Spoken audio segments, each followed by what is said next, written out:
কত আসবে? 1200 টাকার হচ্ছে 1200 এর 10% আসবে তোমার হচ্ছে 10/100। হ্যাঁ, 10%। আসসালামু আলাইকুম প্রিয় শিক্ষার্থীরা, আজকে আমরা হচ্ছে শতকরা 2টা অঙ্ক নিয়ে আসছি। তো এখানে বলছে যে এক ব্যক্তি একটা দ্রব্য 1200 টাকায় কিনে 15% লাভ করে। বলছে ক্রেতা ওই দ্রব্য তৃতীয় এক ব্যক্তির কাছে 5% ক্ষতিতে বিক্রয় করলে শেষ বিক্রয় মূল্য কত ছিল?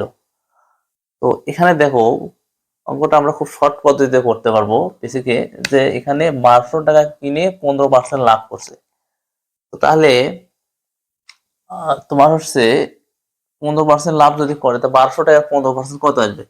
তো 1200 টাকার হচ্ছে 1200 এর 10% আসবে তোমার হচ্ছে 10/100। হ্যাঁ, 10% আসবে হচ্ছে 120 টাকা, আর 5% আসবে হচ্ছে তোমার 60 টাকা। তাহলে হচ্ছে আমার হচ্ছে 180 টাকা, অর্থাৎ 15% আমাদের আসবে হচ্ছে 180 টাকা। তো এখানে বলছে যে 1200 টাকায় কিনে 15% লাভে বিক্রয় করেছে, তাহলে মোট বিক্রয় মূল্য তার কত হলো? 1200 যোগ 180, তাহলে কত হলো? 1380 টাকা। তাহলে ওই বিক্রেতা কি করলো? 1380 টাকা সে পণ্যটা বিক্রয় করলো। বলছে ওই দ্রব্য তৃতীয় এক ব্যক্তির কাছে 5% ক্ষতিতে বিক্রয় করলে, বলছে ওটা যদি 5% ক্ষতিতে বিক্রয় করে, তো 5% ক্ষতিতে বিক্রয় করলে বিক্রয় মূল্য কত ছিল? তো এখন আমরা হচ্ছে এই যে 1380, এখান থেকে আমি 5% ক্ষতি বের করব। তো 1380 টাকা 5% ক্ষতি যদি বের করি, 1380 মাইনাস 1380 এর 5 ভাগ কত? 100। তাহলে এই 0 0 কাটা, 5 দুগুণ কত? 10। 2 দ্বারা যদি আমরা এটাকে ভাগ দেই 138 কে, তাহলে সে 69 টাকা। হ্যাঁ, তাহলে এই যে 1380, হ্যাঁ, 1380 থেকে আমরা যদি 69 বিয়োগ করি, তাহলে আমাদের কত আসে? 9 কত হবে? 10, 1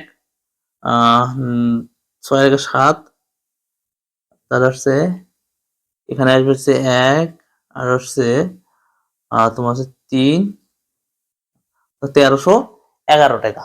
তাহলে যদি সে 5% ক্ষতিতে বিক্রয় করে, তাহলে সেই বিক্রয় মূল্য ছিল হচ্ছে 1311 টাকা।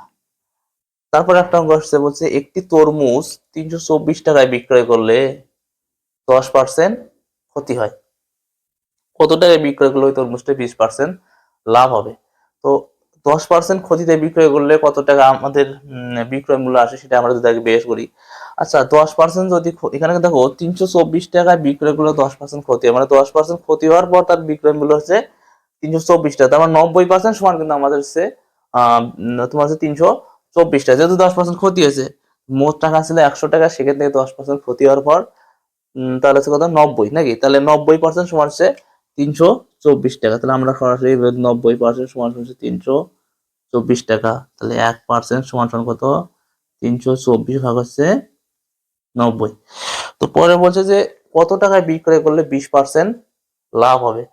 20% লাভ হলে তাহলে মোট কত হবে? 120 টাকা নাকি? 120%। তাহলে 120% সমান আমরা বলতে পারি 324 গুণন হচ্ছে 120 ভাগ হচ্ছে 90। তাহলে হচ্ছে 0 0 কাটা, 3 3 9, 3 4 12। এটাকে যদি কাটি, 3 10 30, 3 8 হচ্ছে 24। তাহলে 108 কে 4 দ্বারা গুণ করলে 4 8 32 এর 2, হাতে থাকে 3। তাহলে এখানে 0 4 দ্বারা 0 গুণ করে 0, তাহলে হাতে 3 আছে, 3 4 কে 4, 432 টাকা। প্রিয় শিক্ষার্থীরা, যদি এই ভিডিওটা ভালো লাগে তাহলে তোমরা অবশ্যই লাইক, শেয়ার, কমেন্ট করবে। ধন্যবাদ।